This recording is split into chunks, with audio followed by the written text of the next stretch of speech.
Audio Jungle.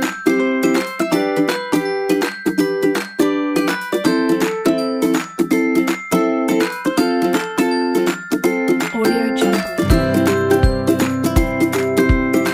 Assalamualaikum warahmatullahi wabarakatuh. Apa kabarnya anak soleh dan soleha? Semoga kalian tetap sehat dan bersemangat untuk mengikuti pembelajaran kita kali ini ya anak soleh dan soleha. Kali ini kita mulai dengan pembelajaran kita yaitu tematik di hari yang Senin ceria ini ya anak soleh dan soleha. Marilah kita sebelum kita mulai pembelajaran, marilah kita sama-sama berdoa ya. Kita mulai berdoa ya. A'udzu billahi minasyaitonir rajim. Bismillahirrahmanirrahim.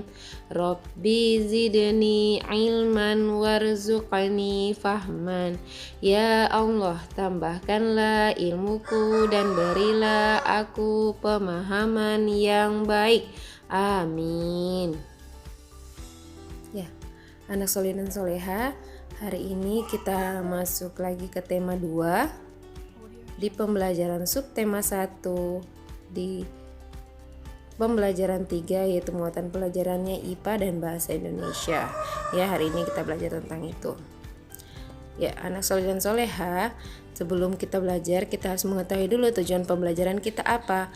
Tujuan pembelajaran kita yang pertama yaitu melalui membaca informasi tentang tumbuhan dan habitatnya, siswa mampu menyebutkan cara tumbuhan beradaptasi dengan tepat. Kemudian, melalui pengamatan, siswa mampu menyebutkan cara beberapa tumbuhan beradaptasi dan melindungi dirinya. Dan yang ketiga, melalui membaca teks tentang tokoh proklamasi kemerdekaan, siswa mampu menyebutkan informasi penting menggunakan aspek apa, di mana, kapan, siapa, mengapa, dan bagaimana pada peta pikiran dengan tepat. Ya, kita mulai pembelajaran kita yang muatan IPA ya tentang cara tumbuhan menyesuaikan diri dan melindungi dirinya. Ya, kita harus tahu dulu apa itu pengertian dari adaptasi. Ya, adaptasi itu artinya adalah kemampuan makhluk hidup untuk menyesuaikan diri dengan lingkungan hidupnya. Jadi pengertian adaptasi adalah kemampuan makhluk hidup untuk menyesuaikan diri dengan lingkungan hidupnya.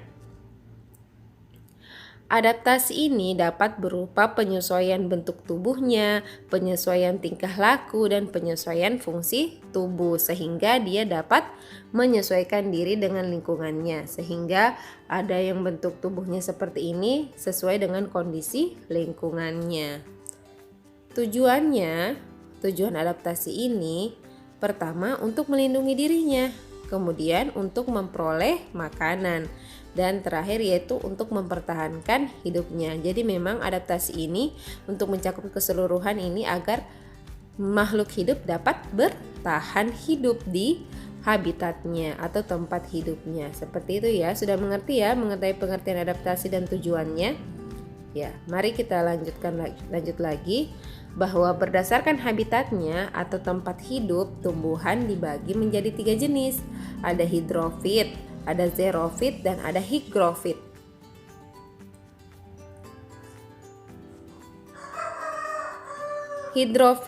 Hidrofit adalah tumbuhan yang sebagian tubuhnya ada di permukaan air, akarnya berada di air, memiliki rongga udara dalam batang atau tangkai daun. Daunnya muncul ke permukaan air. Contohnya seperti ini tanaman kangkung. Tanaman kangkung kalian lihat kan, daunnya muncul di permukaan air dan lebih lebar daunnya serta batangnya memiliki rongga. Ya, anak soleh dan soleha, contoh lagi dari hidrofit itu pernah kalian lihat kan? Yang indah itu yang ada bunganya itu adalah tumbuhan teratai. Teratai memiliki daun yang lebar. Ya, sehingga dapat mempercepat penguapannya karena dia tumbuh di air. Ya, anak soleh dan soleha. Jadi kita bisa lihat ciri-ciri dari hidrofit ini. Dia memiliki daun yang lebar, kemudian tangkainya atau batangnya memiliki rongga udara untuk menopangnya di dalam air. Seperti itu ya. Mengapa memiliki daun yang lebar? Hidrofit ini memiliki daun yang lebar karena ada proses penguapan di dalamnya. Proses penguapan yaitu proses perubahan dari air menjadi uap air atau gas. Jadi, mengapa harus daunnya lebar? Agar mempercepat penguapan, karena tumbuhan ini hidup di air. Tumbuhan yang hidup di air justru membuat tumbuh airnya dalam tumbuhannya itu adalah berlebih, sehingga kalau berlebih dia bisa juga mati. Sehingga untuk mempercepat penguapannya dia harus melebarkan daunnya, beradaptasi dengan daun yang lebar. Seperti itu ya tumbuhan hidrofit. Kemudian ada xerofit.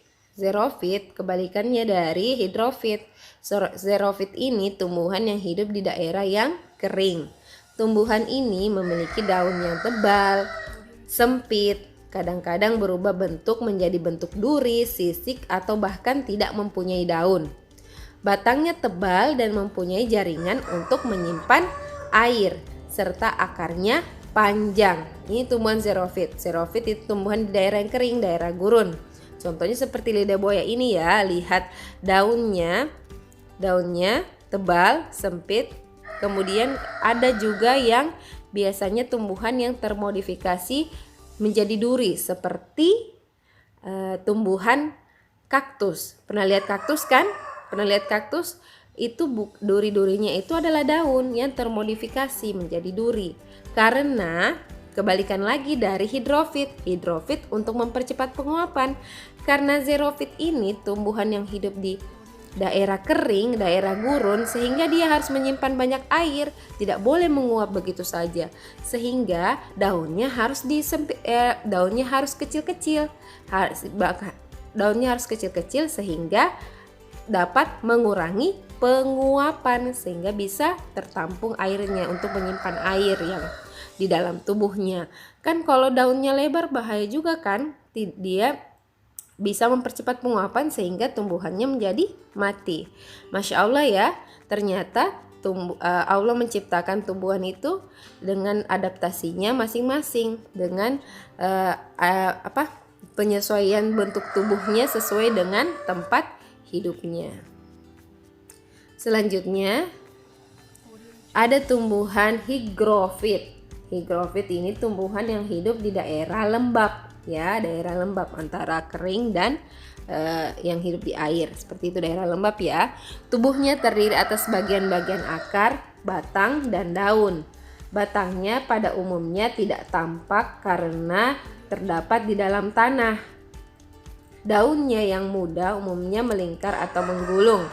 Pernah makan sayur pakis kan? Pernah makan kan? Jadi tumbuhan-tumbuhan higrofit itu contohnya adalah tumbuhan-tumbuhan paku seperti ini. Lihat gambarnya ya, tumbuhan paku seperti ini. Ya, selanjutnya ternyata tumbuhan juga untuk dapat bertahan hidup, dia bisa memiliki cara untuk melindungi dirinya. Ya, cara tumbuhan untuk melindungi dirinya. Yang pertama, ada tumbuhan yang mempunyai duri untuk melindungi dirinya dari musuh yang akan memakannya, seperti tumbuhan mawar, apalagi ya salak, kaktus memiliki duri seperti itu untuk melindungi diri. Kemudian ada juga loh tumbuhan yang mengeluarkan racun.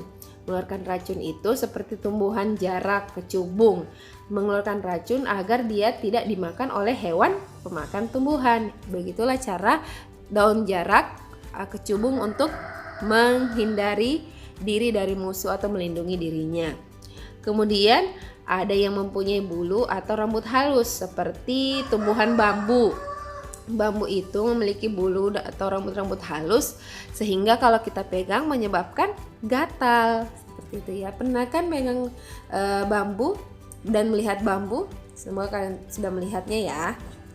Kemudian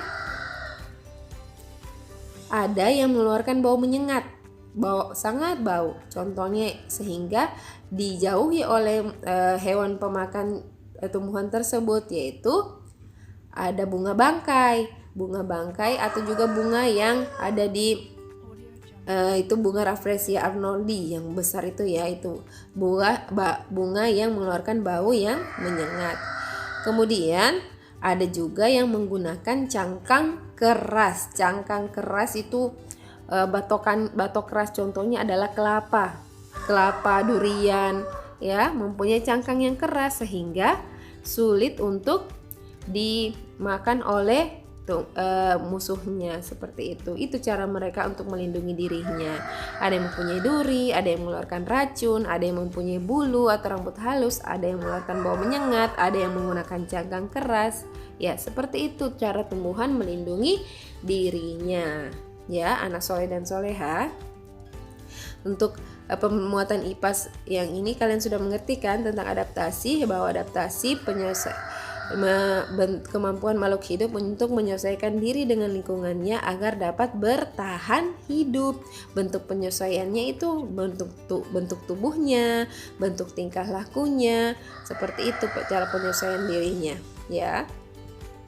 Kemudian kita lanjut ke bahasa Indonesia muatan, yaitu tentang informasi penting menggunakan aspek apa, di mana, kapan, siapa, mengapa, dan bagaimana pada peta pikiran dengan tepat. Sebelum kita masuk, nanti kalian akan membaca mengenai teks tokoh proklamasi kemerdekaan Indonesia. Kalian harus mengetahui dulu tentang mengingatkan kembali ya, mereview kembali tentang apa, di mana, kapan, siapa, mengapa, dan bagaimana itu ditempatkan sesuai pada tempatnya. Contohnya, kalimat tanya ya. Apa itu untuk menanyakan suatu keadaan ya, seperti apa yang dimaksud dengan apa yang terjadi pada tanggal 17 Agustus 1945, seperti itu. Apa menanyakan tentang suatu keadaan. Kemudian kata tanya di mana contohnya itu tentang menanyakan tempat, sehingga biasanya dijawab dengan di jalan ini, di sini. Pokoknya seperti itu ya, di mana itu menanyakan tempat. Siapa itu menanyakan pelaku, sehingga bisa disebutkan nama orangnya. Kemudian mengapa itu menanyakan suatu alasan, sehingga biasanya dijawab dengan kalimat yang pertama itu karena. Mengapa dia bisa sakit perut? Jawabannya karena tadi dia jajan sembarangan, seperti itu ya. Mengapa itu menanyakan alasan, dan biasanya jawabannya yaitu didahului dengan kata karena. Kemudian kata tanya kapan menanyakan interval peristiwa terjadinya suatu keadaan atau kejadian. Jadi biasanya kapan itu dijawab dengan tanggal, kemudian dengan waktunya kapan, seperti itu. Jadi kapan ibu pulang? Ibu pulang sebentar sore, seperti itu ya. Itu jawabannya. Jawabannya itu tentang waktu ya. Kemudian kata tanya bagaimana itu menanyakan cara atau proses sebuah peristiwa berlangsung. Menanyakan caranya, proses. Bagaimana proses metamorfosis kupu-kupu? Jadi kita jelaskan seperti itu ya. Proses metamorfosis kupu-kupu dari telur, ulat, kepompong langsung menjadi kupu-kupu. Seperti itu dia ya, bagaimana. Jadi anak soleh dan soleha, kita harus menempatkan kalimat tanya ini, kata tanya ini sesuai pada tempatnya. Semoga kalian masih mengingat mengenai kata tanya ini tentang apa, di mana, siapa, mengapa, kapan, dan bagaimana. Kalian sebentar baca teks pada halaman 22, yaitu tentang tokoh proklamasi kemerdekaan Indonesia, dan kalian membuat peta pikiran dan membuat pertanyaan berdasarkan teks bacaan yang akan kalian baca ya, anak soleh dan soleha. Ya, Anak soleh dan soleha, alhamdulillah untuk pelajaran tematik ini telah selesai. Semoga kalian mengerti mengenai pembelajaran kita kali ini.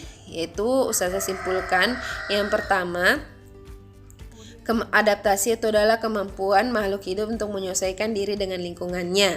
Dan kedua, berdasarkan habitatnya, ternyata tumbuhan memiliki 3 jenis, yaitu hidrofit, tumbuhan yang hidup di air, xerofit, tumbuhan yang hidup di daerah kering, hygrofit, tumbuhan yang hidup di daerah lembab. Dan ketiga jenis habitat ini, tumbuhan-tumbuhan yang hidup di berdasarkan habitat tersebut menyesuaikan dirinya dalam bentuk tubuhnya. Seperti hidrofit. Hidrofit memiliki daun yang lebar, batang atau tangkainya berongga. Kemudian xerofit. Xerofit itu tumbuhan yang hidup di air. Biasanya batangnya atau daunnya tebal, daunnya atau sempit, dan juga biasanya termodifikasi menjadi duri atau sisik untuk mengurangi penguapan. Ya. Kemudian hygrofit yang daerah lembab biasanya cuma ada daunnya saja yang terlihat di atas tanah dan batangnya ada di bawah tanah. Seperti itu ya, itu tumbuhan hygrofit. Biasanya kalian lihat paku-pakuan, tumbuhan paku-pakuan ya, pakis. Seperti itu ya, anak soleh dan soleha. Kesimpulan kita kali ini, ya baiklah, berakhirnya pembelajaran kita tematik ini Ustazah ucapkan wabillahi taufiq wa hidayah. Wassalamualaikum warahmatullahi wabarakatuh.